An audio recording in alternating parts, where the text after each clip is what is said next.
So here we have our Freightliner truck, which our Caesar technology system will be placed on the back here. The system looks like this. As the exhaust enters our heat exchanger, the heat generated from the exhaust will produce superheated steam. The superheated steam will then be placed into our Voith engine located in the bottom here, which will then turn a three-phase generator producing the electricity to power our reefer units on the truck.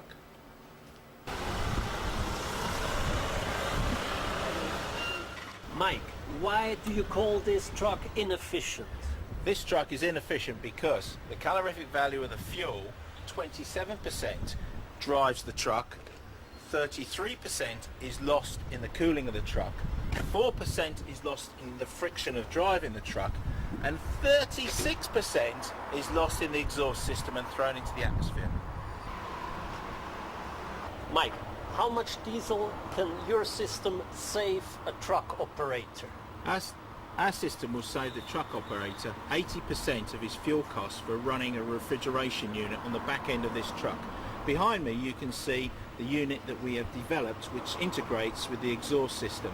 Now, back in July, the truck operators were spending $100 a day to operate the refrigeration unit. That's $30,000 a year.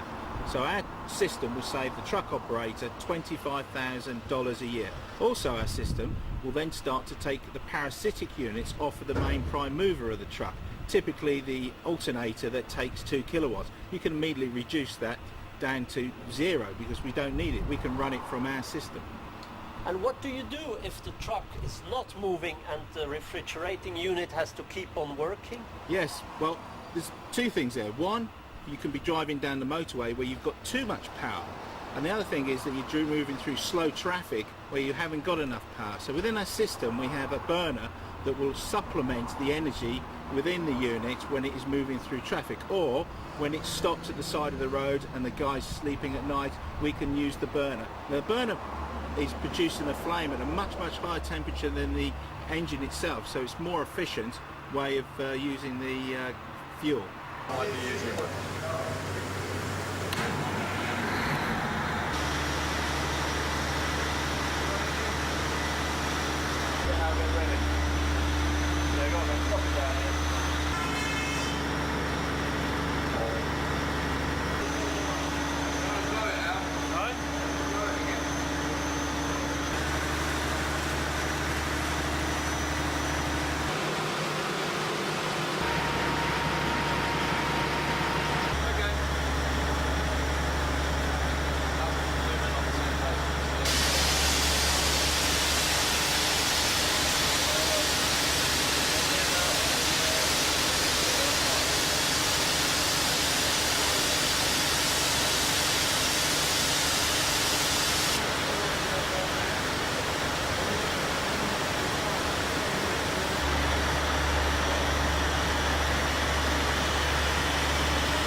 Mike, you propose to work with steam engines, but steam engines, isn't it a technology of the past?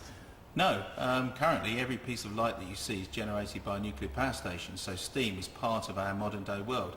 Engineering is a bit like the nuts and bolts of engineering. The fundamentals don't change. So what we have here is an elegant way of harnessing steam and using it in a new concept, which is to recover heat from the internal combustion engine. So wherever there is an internal combustion engine, whether it's in a school for a generator, a standby generator in a hospital, on a refrigeration unit to drive the reefer, on a truck, on a car, we can recover the energy and turn it into useful energy and put it back into the system to save emissions and to save fuel. But do you really think that you can be successful with this technology?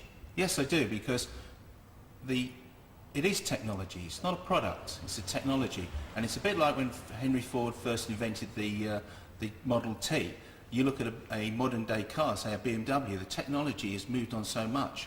Here we're at the beginning of a new technology, and our technology will move on and perpetuate through the years. So we will improve it, and you'll see that this is what's going to be the new airbag, the new ABS system, the new thing that you'll see in everyday usage in a car or on an internal combustion engine.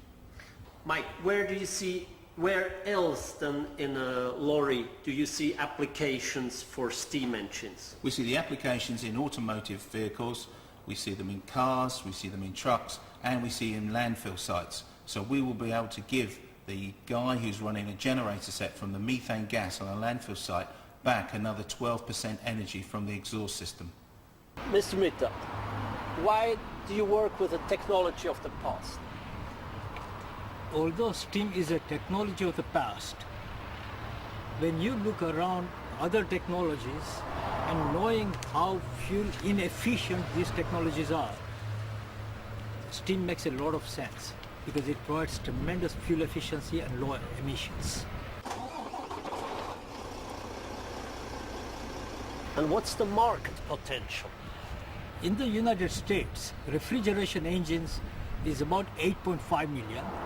Europe is 2.5 million. When will your product be ready? It's safe to say by middle of 2011, 24 months from now. And what is your vision of the future? To fit each and every refrigeration truck with our technology.